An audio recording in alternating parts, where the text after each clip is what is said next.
क्या आप सह पाते?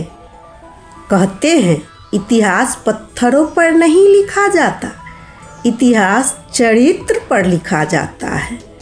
और कुछ चरित्र ऐसे होते हैं जिन्हें समय भी मिटा नहीं पाता। राजा हरिश्चंद्र, यह नाम कोई ताज़ा नहीं है, यह नाम एक परीक्षा है। आज भी जब कोई कहता है सच बोलो तो मन ही मन डर उठता है, क्योंकि सच आसान नहीं होता, सच सुविधाजनक नहीं होता और सच अक्सर सब कुछ छीन लेता है।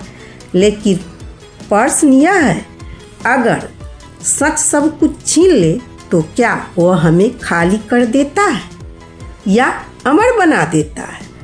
आज की यह कथा सुनने के लिए नहीं, यह कथा सहने के लिए है।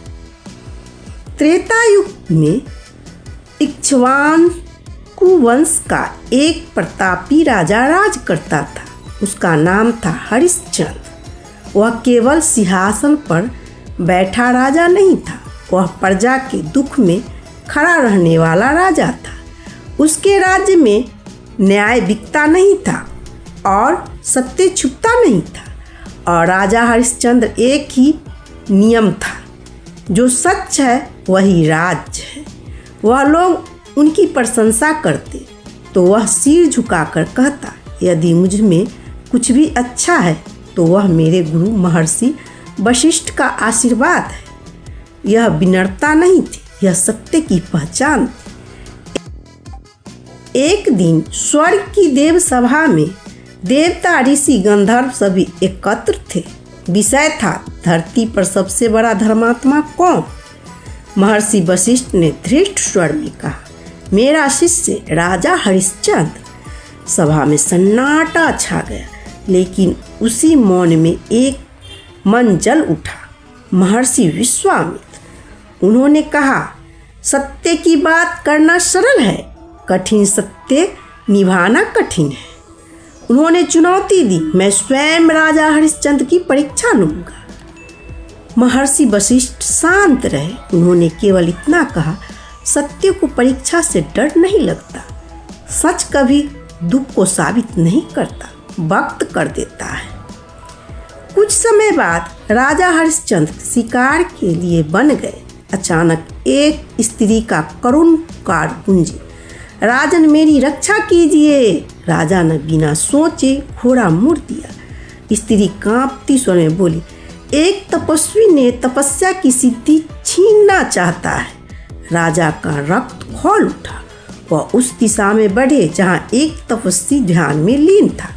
राजा गरजे, दूसरों को पीड़ा देकर की गई तपस्या अधर्म है। तपस्वी उठा और राजा स्तंभ रह गए।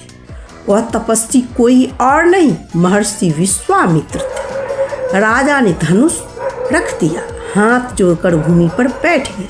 उन्होंने कहा, यदि अपराध हुआ है तो दंड दीजिए, लेकिन धर्म के अनुसार सच्चा राजा वही है जो गलती पर तर्क नहीं देता। कुछ दिनों बाद अयोध्या में एक विकराल सुअर उत्पात मचाने लगा। राजा उसका पीछा करते करते घने जंगल में पहुंच गए। वहां एक ब्राह्मण मिला। उसने राजा का सत्कार किया। विवाह का अवसर था, दान मांगा गया। राजा बोले, जो मांगोगे दूंगा। ब्राह्मण बोले, यदि मैं आपका राज मांग लूं? राजा मुस्कुराए। उन्होंने कहा, मेरा राज नहीं है, धर्म का है। यदि धर्म कहता है तो राज भी दान है। और राजा ने राज्य को दान दे दिया। विश्वामित्र प्रकट हुए, दक्षिणा मांगी। राजा बोले, दक्षिणा दूंगा, पर राज्य अब आपका है। समय दिया गया 1 माह। राजा ने राजसी वस्त्र उतार दिए, विकल्प धारण किए। अयोध्या रो पड़ी। राजा बोले, यदि मेरे कारण प्रजा को कष्ट हो तो मुझे अकेले जाने दो। राजा सिंहासन छोड़ सकता है, सत्य नहीं। राजा रानी सैव्या और बालक रोहितास पैदल काशी की ओर चल पड़े। भूख, प्यास, थकान। बालक बोला, माँ मुझे रोटी चाहिए। यह सब राजा कहे तो हृदय को चीर गया। माँ अन्नपूर्णा वृद्धा रूप में प्रकट हुई। भोजन मिला पर परीक्षा समाप्त नहीं हुई। काशी नगरी मोक्ष की नगरी थी, लेकिन राजा हरिश्चंद्र के लिए यह नगरी आज परीक्षा की नगरी बन चुकी थी। राजा के पास न धन था, न वस्त्र और न रहने के लिए कोई आश्रय था। एक दिन रानी शैव्या भूख से कांपते हुए बोली, स्वामी अब मुझे और सहा नहीं जाता। बालक रोहितास, उसकी आंखों में भूख है। राजा ने आकाश की ओर देखा और आंखें नम थी, पर स्वर स्थिर था। यदि सत्य की कीमत मेरा परिवार है तो मैं भी पीछे नहीं हटूंगा। काशी के बाजार में राजा हरिश्चंद्र अपने ही जीवन की सबसे कठिन भूमिका निभा रहे थे। उन्होंने एक ब्राह्मण से कहा, मैं अपनी पत्नी को आपकी सेवा में देना चाहता हूँ, बदले में थोड़ा धन चाहिए। ब्राह्मण ने एक शर्त रखी, बालक भी साथ जाएगा। रानी शैव्या कांप उठी। उन्होंने कहा, स्वामी मुझे बेच दो पर मेरे पुत्र को छोड़ दो। राजा ने आंखें बंद की, यदि पुत्र को छोड़ दूं तो दक्षिणा अधूरी रह जाएगी। बालक रोहितास माँ से लिपट गया। माँ, मैं तुम्हें छोड़कर नहीं जाऊंगा। वह दृश्य देखकर देवता भी दृष्टि फेर लेते हैं। कभी कभी धर्म बचाने के लिए सबसे पवित्र रिश्ते कुर्बान करने पड़ते हैं। राजा के पास अब भी कुछ ऋण शेष था। तभी उन्होंने एक चंडाल से मिला, शमशान का अधिकारी। उसने कहा, यदि यहाँ काम करोगे तो मजदूरी मिलेगी। राजा हरिश्चंद्र शमशान के चंडाल बन गए।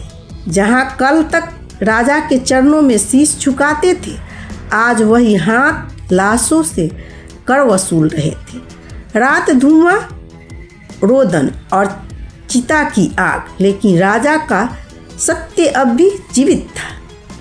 एक दिन रानी शैव्या जल भरते समय सांप के काटने से रोहितास को खो बैठी।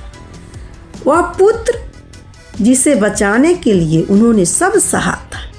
रानी मृत पुत्र को उठाकर शमशान पहुंची। राजा सामने खड़ा था, चंडाल के रूप में। उन्होंने कर मांगा। रानी रो पड़ी, मेरे पास कुछ नहीं, यह मेरा पुत्र है। राजा पहचान गए, हृदय फट गया, पर वचन याद आया। उन्होंने कहा, शमशान का नियम है, सबके लिए समान है। रानी ने अपनी साड़ी फाड़ दी, इससे ले लो। राजा गिर पड़े। जब धर्म सबसे प्रिय चीज मांगे, वह असली परीक्षा होती है। जैसे ही राजा चिता में कूदने को हुए, आकाश गूंज उठा। देवता प्रकट हुए, इंद्र, धर्मराज, वरुण और स्वयं महर्षि विश्वामित्र। उन्होंने कहा, रुको हरिश्चंद्र, अब परीक्षा पूर्ण हुई। बालक जीवित हो उठा। रानी स्वस्थ हो गई। विश्वामित्र बोले, मैंने तुम्हें तोड़ा ताकि संसार को दिखा सकूं कि सत्य टूटता नहीं। देवताओं ने कहा, स्वर्ग चलो, यह देह अब थक चुकी है। राजा हरिश्चंद्र हाथ जोड़ दिए, यदि मेरी प्रजा मेरे बिना नहीं आ सकती तो मैं अकेले स्वर्ग नहीं जाऊंगा। देवता स्तंभ रह गए। तभी देवताओं ने पूरी प्रजा को स्वर्ग का मार्ग दिखाया। राजा हरिश्चंद्र सत्य के साथ अमर हो गए। क्या आप हरिश्चंद्र होते तो क्या सत्य चुन पाते? सत्य कभी हारता नहीं, बस देर से जीतता है।